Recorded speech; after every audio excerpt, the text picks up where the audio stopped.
Hey, it's Erin. I'm back with another episode in the Road to the Olympia series.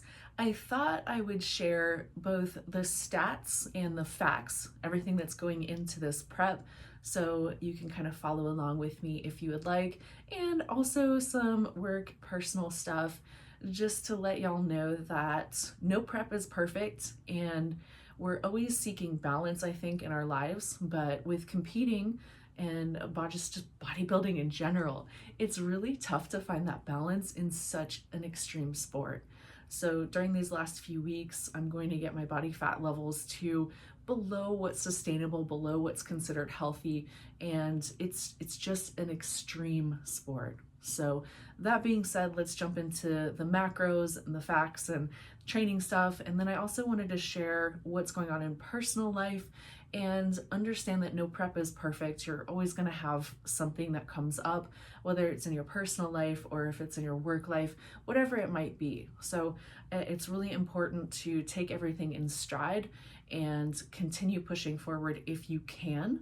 And for the Sacramento show, for me, I actually was really lucky that show didn't negatively, or missing that show didn't negatively impact me. And I did have the ability to stay home and rest and get my body back to normal. So this week I'm feeling a lot better. Weight is back down to 131 and I am steadily maintaining that weight. So now I have to focus on dropping just a little bit more. For stage, probably wanting to be around that 127, 128 range. So pretty close for 4 weeks out.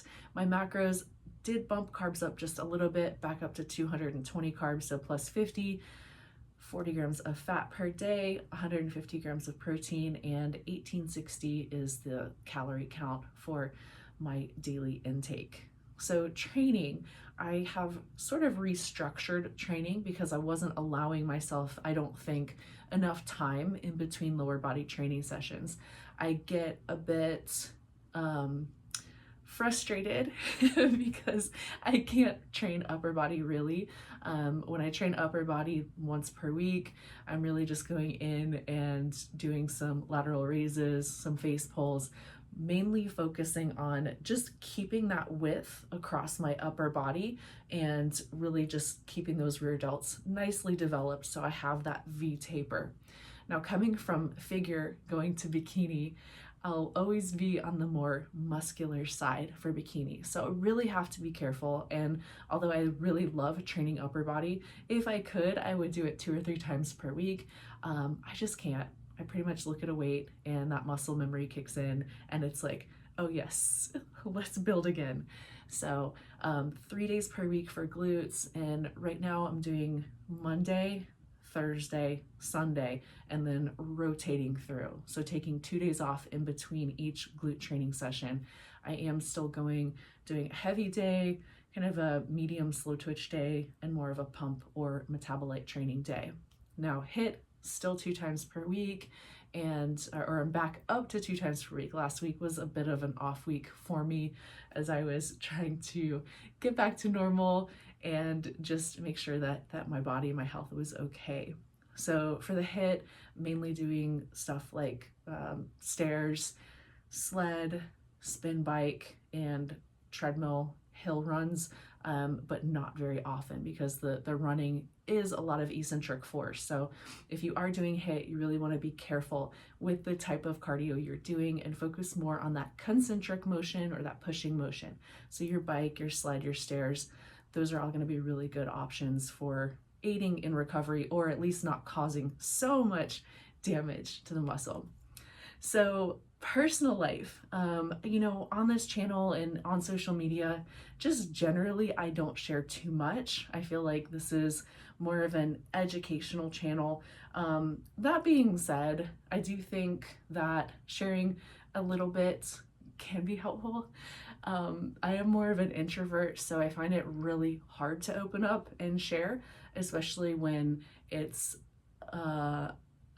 more of an audience. So I don't know if you're like that or if that makes sense, but again, I do think it's important to just open up a little bit. So as far as work goes, I am kind of being pulled in so many different directions. So I'm actually working on a new cookbook, and it's going to be a meal prep cookbook. And dieting for a competition and writing a cookbook, very, very, very challenging. So I do have some friends who are trying the recipes, but it makes it incredibly difficult, especially going into the last couple of weeks before a show, to have recipes and foods that are potentially off of my diet and to try to put those recipes together. But after Olympia, I will be able to get everything finished for my February deadline. So I've got that going. I'm actually working on an app that will launch for Black Friday. So new app is coming. Very, very excited about that. That's been a lot of work. And I actually have a new book coming out. This is the Train Like a Bodybuilder at Home. So super, super excited about this book. You're gonna find 9 workout programs in here. You're gonna find a ton of exercise demonstrations. So you have many, many exercises and ways that you can make the exercises easier and more difficult. So just a ton of really cool exercise variations. And in writing this book, I realized that you can get into really great shape just training at home, which is pretty cool. So I'll leave a link in the description below if y'all want to pre-order it. Again, this is Train Like a Bodybuilder at Home. So if you're training at home, let me see if I can find a picture of the weights needed. So love this shot because this shows everything that you need in order to get fit at home. It's not a lot of equipment, can be purchased relatively inexpensively. And I know a lot of you do train at home. And so there are a lot of tips and tricks in the book that can help with that. So got that going on. I am covering up this picture because unfortunately, my ex-boyfriend is in the book, and I didn't want that to be the case, but the publisher was kind of pushing for it because it's a train at home, and they didn't want a random guy and me in a house. So if you want, I was thinking about making stickers to go over his face. Let me know if that's something that you might be interested in. I think it's a little petty, but here we are. Okay, so for this week's workout, back to training glutes at MI40 Gym. I'm going to take you through my workout, kind of what's going through my mind, goals, etc., as we get closer to the Olympia. So without further ado, let's get into the gym and train. Let's get into this workout. So the first exercise is hip thrust. Now for this exercise, I'm doing a bit of tempo work. So it's 3 sets of 10 reps with a 5-second isometric hold at the top, 10 more reps, and another 5-second isometric hold at the top. So that's 1 set, working with 225 pounds here. Feet are about shoulder width apart, and with the hip thrust, you want to make sure that when you get to that mid-rep or bridge position, that your shins are perpendicular to the floor, your chin is tucked, and you want to think about kind of tucking that pelvis under also. And as you reach the mid-rep point, I like to push out with my hands, and this helps to really get that good contraction at the top. And you'll notice too that I don't let the bar, or I don't let the plates touch at the bottom, so I'm keeping that constant tension. This is an absolute burner. So 5-second holds, and here's another angle. So the tempo, you're just gonna work, and you can go as slow as you want, you can go fast, but 10 reps, then do your isometric hold, 10 more reps, and then another 5-second isometric hold. Now for this, I'm taking about 2 to 3 minutes in between each set.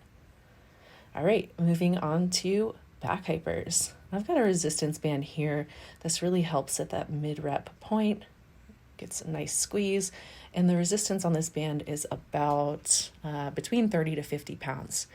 My feet are low on the platform, toes turned out slightly. I've got that turtle shape in the upper back, chin tucked.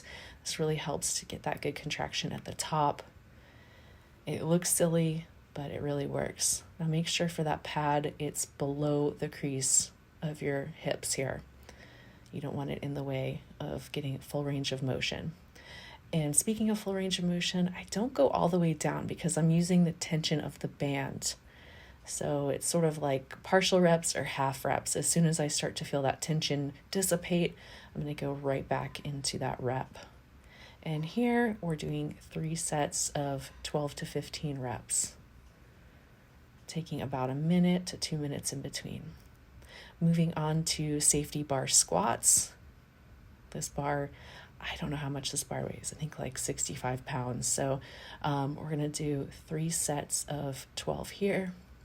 Feet are a little wider than shoulder width, focusing on pushing through the heels. Really like that safety bar because I have a short torso, long femurs. It helps keep my upper body a little bit more upright. So if you happen to have this bar at your gym, give it a try. I think you'll really like it. If you don't have this bar, go ahead and do goblet squats. Pretty similar.